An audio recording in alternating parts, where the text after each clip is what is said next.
Tonight, the province expands eligibility for booster shots just as more cases of the Omicron variant are discovered here. I do hope and wish that it gives us also protection against Omicron. Millions more Ontarians are now eligible for a third dose of the COVID-19 vaccine, but just how effective will it be on the new variant? Plus, they are contracts worth nearly $900 million over 10 years to clear snow in this city.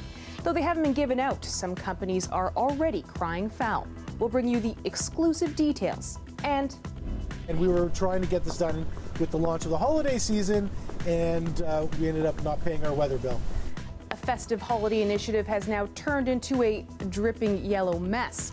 We'll tell you all about the yellow brick road gone wrong on Roncesvalles. Good evening, I'm Farah Morali. The first cases of the Omicron variant have been detected in the GTA. It's confirmed that one person in Durham and one in Halton region have contracted the variant, and that number is only expected to rise. Ontario's top doctor said today about 1,800 suspected Omicron cases are being investigated in Canada, and a significant number of those are in this province. Meanwhile, as we told you last night, booster shot eligibility is being expanded. Lorenda Redekop has the latest. Everyone 50 plus will soon be eligible for a booster shot. Third doses are available for them December 13th. It has to be at least 168 days after dose 2, so almost 6 months. In addition, effectively, immediately, individuals receiving dialysis are eligible for a third dose. Their wait for a second dose is shorter, 56 days. It means in total, more than 5 million people will be able to get a third dose. So why not open it up for all adults? In part, the chief medical officer says it's resources, managing the flu and COVID vaccine campaigns. We have over 7 million influenza doses that we've ordered for Ontarians. Our pharmacy partners, primary care partners, and mass clinics are providing both influenza immunization and COVID immunization, and we don't want to overwhelm a finite system. Plus, they're rolling out children's vaccines. It comes as Durham Region confirmed its first case of the Omicron variant, with more under investigation. Meanwhile, Toronto Public Health declared an outbreak at the Toronto East Detention Center connected to the Durham case, saying it's a staff member. 4 inmates have tested positive, with the strain still unconfirmed. Dr. Moore says he still can't say how well the vaccines will hold up against the new variant. It is absolutely unclear. We don't expect 100% loss in the efficacy of the vaccine against Omicron. I do hope and wish that it gives us also protection against Omicron, but I have to be completely honest that we don't have the science to make that statement yet. Even with those questions, a top member of the science table sees the variant as a game changer for getting boosters. There's no way anybody should wait. You need to get your third dose now, and as soon as I will be eligible, I will get mine. This comes as cases have been rising over the past month, and there are more than 200 outbreaks in schools. If people don't get boosters, more restrictions could be brought back. The province will further expand eligibility for boosters in January. It'll be based on age and risk, and people will have to wait between 6 and 8 months after they've had their second dose. Lorenda Redekop, CBC News, Toronto. The fallout continues today from the Auditor General's damning report. It found nearly $1 billion went to businesses that were not eligible for pandemic relief. Premier Ford addressed the AG's findings in the legislature, saying the province saved businesses and called into question the accuracy of the review. What the Auditor General reported is not 100% accurate, Mr. Speaker. It was 1 month, and you're telling me businesses only lost money for 1 month? They lost it throughout the whole pandemic. So again, Mr. Speaker, with a snapshot in time of $225 million, are we going after bad actors? We'll go after bad actors. The auditor says, contrary to what the Premier just claimed, that it's not going after the money. The Premier is not going after the money, is what the report says. Pandemic programs for businesses totaled more than $11 billion. That's about a third of the total money allocated for provincial COVID-19 relief. But the auditor found those programs needed better control and lacked consultation with the most affected businesses. The Premier says the funds benefited people more than it hurt. A 15-year-old has been charged in a stabbing that left another teen injured. It happened over the lunch hour yesterday at a park near Harmony Road and Adelaide Avenue in Oshawa. Police say a 15-year-old boy was taken to a trauma center with non-life-threatening injuries. Meanwhile, the suspect fled and was arrested later in the day. Durham Regional Police say the teen is now facing 2 charges, including aggravated assault. There are snow clearing contracts with the city worth nearly $900 million. 2 paving companies and a joint venture are in line to win almost all of them. While the city maintains it is a fair deal, rival construction companies are crying foul. Ali Chiasson has the exclusive story. Starting in 2022, 2 companies and their joint venture could be responsible for all the snow clearing in the city, except for Willowdale, the Gardiner Expressway, and the DVP. They are A&F DeCarlo Construction Incorporated, Infrastructure Maintenance Incorporated, and their joint venture, a company they started this September. If approved, they'll be awarded 9 of the 11 city snow clearing contracts worth nearly $900 million over the next 10 years.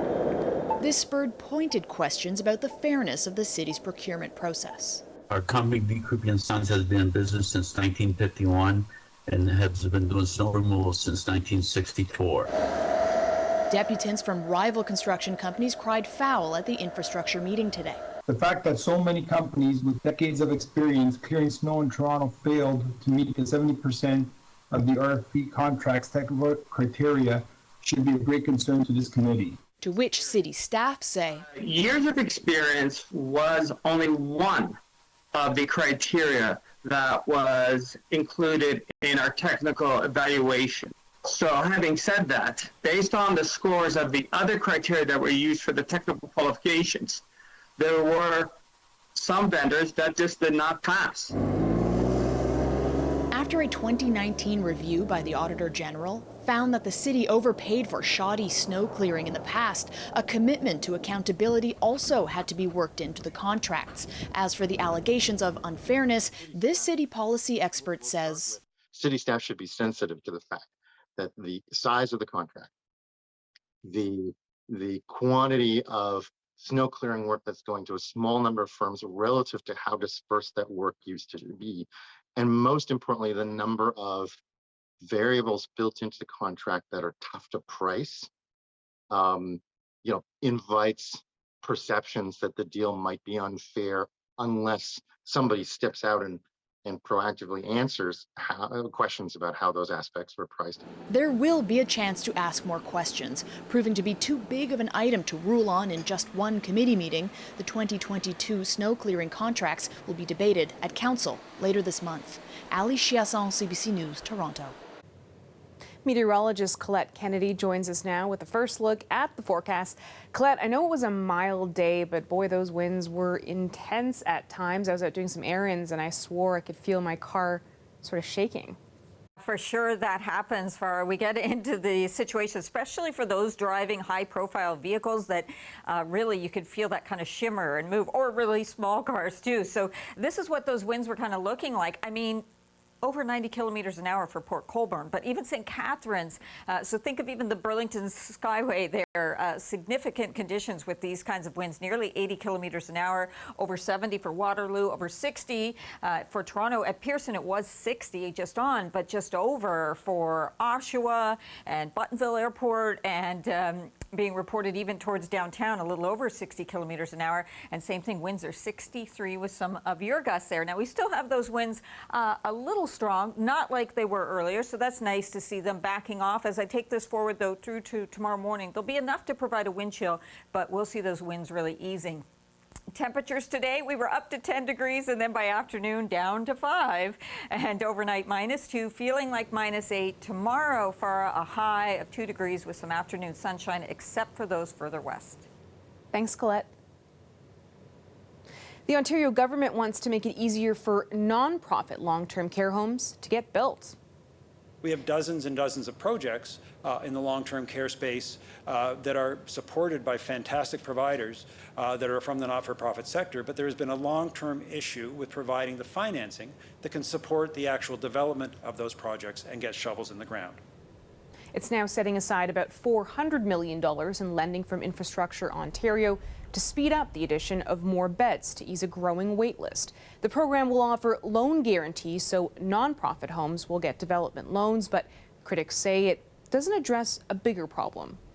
That does not erase the 18,000 beds that they're trying to give the for-profits right now, unless the public stops them. The for-profits had 5 times the death rates of the public and not-for-profit homes. I mean, that is not acceptable. The Ford government is halfway through allocating 30,000 beds. More than half are in the process of being given to for-profit companies. Well, during this holiday season, you're probably used to seeing a lot of red and green, but in Toronto's Roncesvalles neighborhood, there's a lot of yellow right now. It was supposed to be a painted road to inspire cheer and draw people in to shop local, but then the weather didn't cooperate. Dahlia Ashry has more on the yellow brick road that has everyone talking.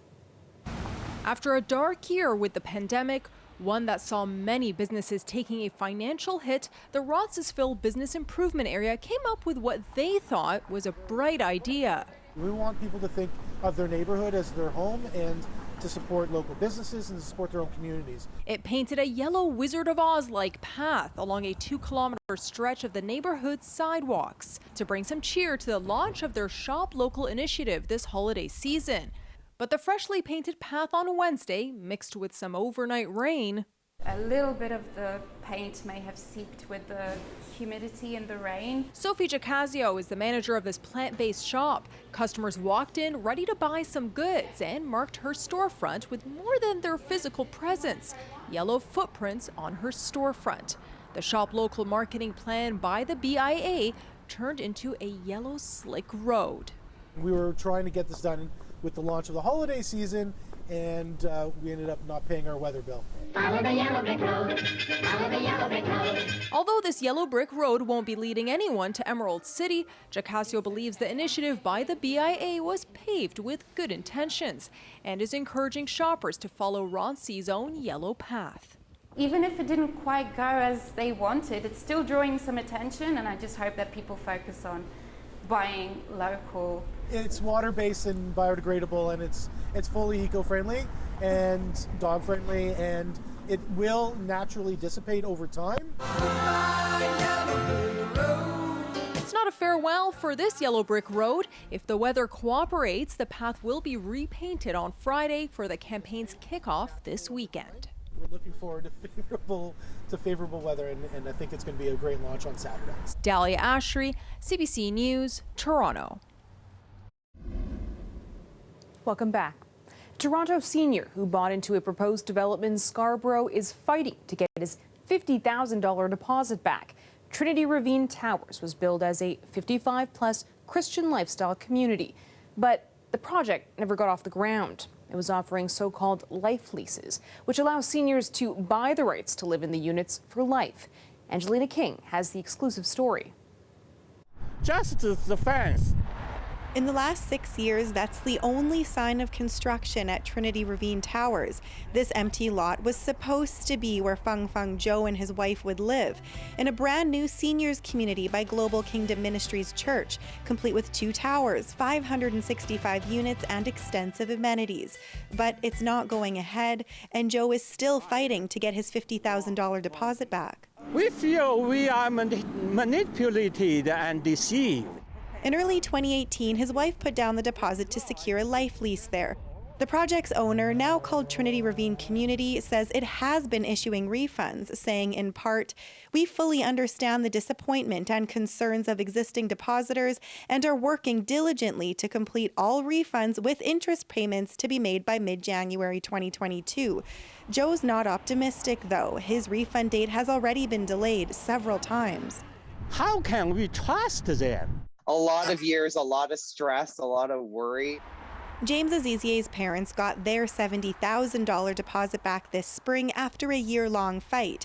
But the delays upended his parents' plans to downsize. Instead, he moved back in to help them. They would have already been in this new condo about 3 years now.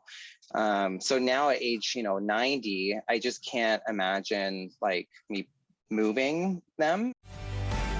A life lease is typically geared towards seniors who can live independently. They often come with tailored amenities and programming, plus they cost less. But paying for a pre-construction life lease comes with less protection than buying a pre-construction condo unit. In Ontario, there's no specific legislation regulating a life lease purchase. Real estate lawyer John Zanatti says life leases are not part of the government's new home warranty plan, which means those behind a project may not be required to return deposits if it fails. First and foremost, as with builders, know who you're dealing with. Second, get it reviewed. Is it their first time? What's their track record? Trinity Ravine says it's planning another project in place of the original one. Joe says even if he does get his $50,000 back, it's unlikely they'll be able to purchase a property with it. The house price increased so much. It's not possible for us. Angelina King, CBC News, Toronto. You are looking at a live shot of downtown Toronto, mostly cloudy this evening. Those winds still gusting through the night. Right now it is 2 degrees. Let's go back to Colette now for a look at your extended forecast. Colette, love to see the sun poking out today and tiny bit of blue sky. Any chance that'll stick around through the weekend? I'll tell you, it's not going to continue through the whole weekend, that is for sure, Farah, but we do have some bright spots for tomorrow and at times on Saturday as well. I think tomorrow's kind of our best bet. And let me tell you, we have cooler air that's moving in behind the secondary cold front, but we'll find those winds easing and with some of that sunshine. Not a bad day on Friday, pretty seasonal, just a little below. Quick system passes through on Saturday. Off and on, we'll get into some flurries because of it. And then Sunday into Monday, this is when a stronger storm's going to move in. It may start as some mixed precipitation, but as the temperature rises, we'll actually see it turning over to rain. It's still going to be a little unpleasant later Sunday and Monday for road conditions, so you'll want to allow some extra time there as that moves in. So just some of those wet flurries through the overnight by morning because those winds back off, not seeing that lake effect. But look at how interesting it is in terms of the sunshine east and through most of the GTA. But we get around towards Hamilton and stretching towards St. Catharines, greater chance through Burlington as well that you have some extra cloud cover all the way back towards London. And then we'll see that kind of thickening up, if anything, into the afternoon. So you'll probably get some sunny breaks in those regions, but not as much sunshine as we'll see into the city. And kind of similar for Windsor. I think you'll get some sun there too, but then clouding over a little later. Now, we do see that system push through. There are those kind of light flurries and maybe a bit of a dusting there, sort of off and on Saturday. But in between, sun again. It's just going to be probably Sunday midday, the timing's looking like, and later that we'll see that next stronger storm come in. Overnight tonight, there's a look at your readings. Now, the wind's becoming lighter by tomorrow morning, so through Windsor, I've not put in a wind chill for you here once those back off as the temperature falls overnight, and then climbing 2 to 4 degrees for tomorrow afternoon. And tonight, there will be a wind chill by tomorrow morning, feeling like -8 into Toronto as those winds will be still around 20-25 kilometers an hour. Some of that sun, a little extra cloud I put here along the west end of the Golden Horseshoe, and then into Sunday, that temperature coming up. That's why it turns into a rain event, but still, it's going to slow things down around here, Farah.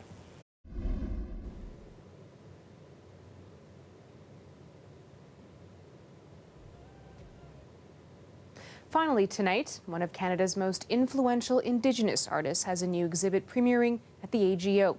Robert Hewell's Red is Beautiful exhibit showcases 50 years of his work.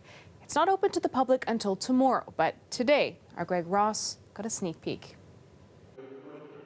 74-year-old Robert Hewell says even he's amazed to see his massive body of work on display together in one place. You relive it when you're in front of it.